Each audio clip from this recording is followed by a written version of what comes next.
नमस्कार। सबको याद होगा निर्भया कांड जब हुआ था तो कैसे एक लहर चली थी देश में, सब तरफ से आवाजें उठ रही थी। और फिर एक जो बिल संसद में पड़ा हुआ था उसको पास कराया गया। हम सब जो एक्टिविस्ट थे उनके सबके जो डायलॉग्स थे सब थे वो दबा दिए गए इस वजह से, क्योंकि एक कांड इतना बड़ा हो गया था तो अब उस पर बात करने की जरूरत थी। पुरुषों के मुद्दों पर कोई बात करने को तैयार नहीं था। तो मेरा कहने का मतलब ये है कि जब भी कोई बड़ी लहर आती है, कुछ बड़ा चेंज होता है, तो उसमें बहुत बड़ा योगदान लोगों का होता है। लोग जो है जगह जगह पे बात करते हैं, प्रोसेशन निकालते हैं, सरकार पर जो है दबाव डाला जाता है आंदोलन द्वारा, डायलॉग्स द्वारा। जगह जगह डायलॉग्स होते हैं, लोग सांसदों से जाकर मिलते हैं। कोई उस पर चुटकुले नहीं बनाता है। लोग अक्सर पूछते हैं कि लॉ चेंज क्यों नहीं होता है।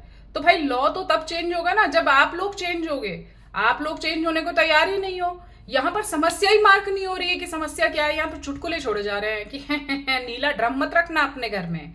कोई सांप से कटवाए दे रही है, कोई चाकू घोपे दे रही है अपने हस्बैंड को, और इन सब पर जो है मजाक चल रहा है। एक दूसरे से लड़के कह रहे हैं कि और भाभी जी को जरा ठीक से रखिएगा, ऐसा ना हो कि वो किसी दिन चाकू का इस्तेमाल कर दे। शादियों में लोग ड्रम गिफ्ट कर रहे हैं। आपको लग रहा है कि ये चेंज होने की निशानी है? आपने आज तक सुना कि निर्भया कांड पर कभी किसी ने चुटकुला बनाया हो?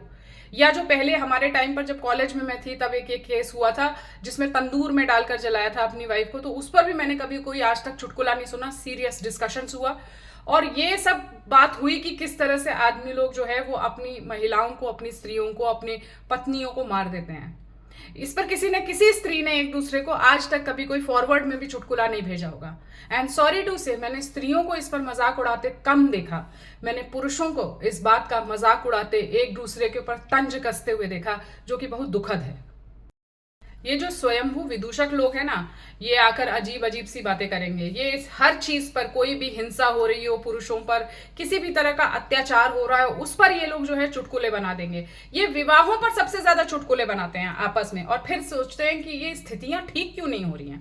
फिर यही लोग आके प्रश्न भी करते हैं कि देखिए लड़कियों के लिए तो कानून इतनी जल्दी बदल जाता है। तो आपने कभी किसी लड़की को ऐसे चुटकुले सुनाते भी नहीं देखा होगा। अगर एक लड़की ये कह दे कि मेरे साथ ससुराल में ऐसा हो रहा है, या मेरा हस्बैंड मेरे साथ ऐसे कर रहा है, 4 और लड़कियां उसको सलाह देने के लिए आ जाएंगी कि भाई इसको ऐसे नहीं, इसको ऐसे करो, इसको ऐसे एड्रेस करो।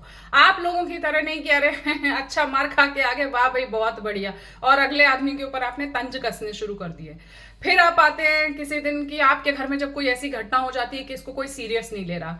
तो सीरियस तो तब लेंगे ना जब आप लोग सीरियस लेंगे, तब सरकार सीरियस लेगी, तब संसद सीरियस लेगी, तब जाके कुछ काम होगा इस पर। मैं पहले भी किसी वीडियो में ये कह चुकी हूं कि जब तक हम विवाहों पर चुटकुले सुनाते रहेंगे, हंसते रहेंगे और वहां की सीरियस प्रॉब्लम्स को ऐसे मजाक में उड़ाते रहेंगे, तब तक कोई चेंज आने वाला नहीं है।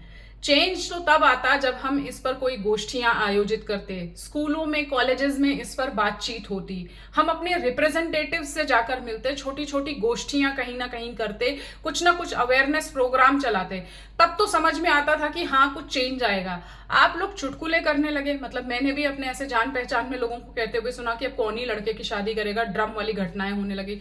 ये इतना नीच जो है विचार है, ये इतना मूर्खता भरा जो विचार है, समझ में नहीं आता है कि इसको एड्रेस कैसे करना है, इसके लिए क्या शब्द मैं यूज करूं जिससे इसकी नीचता पता चले।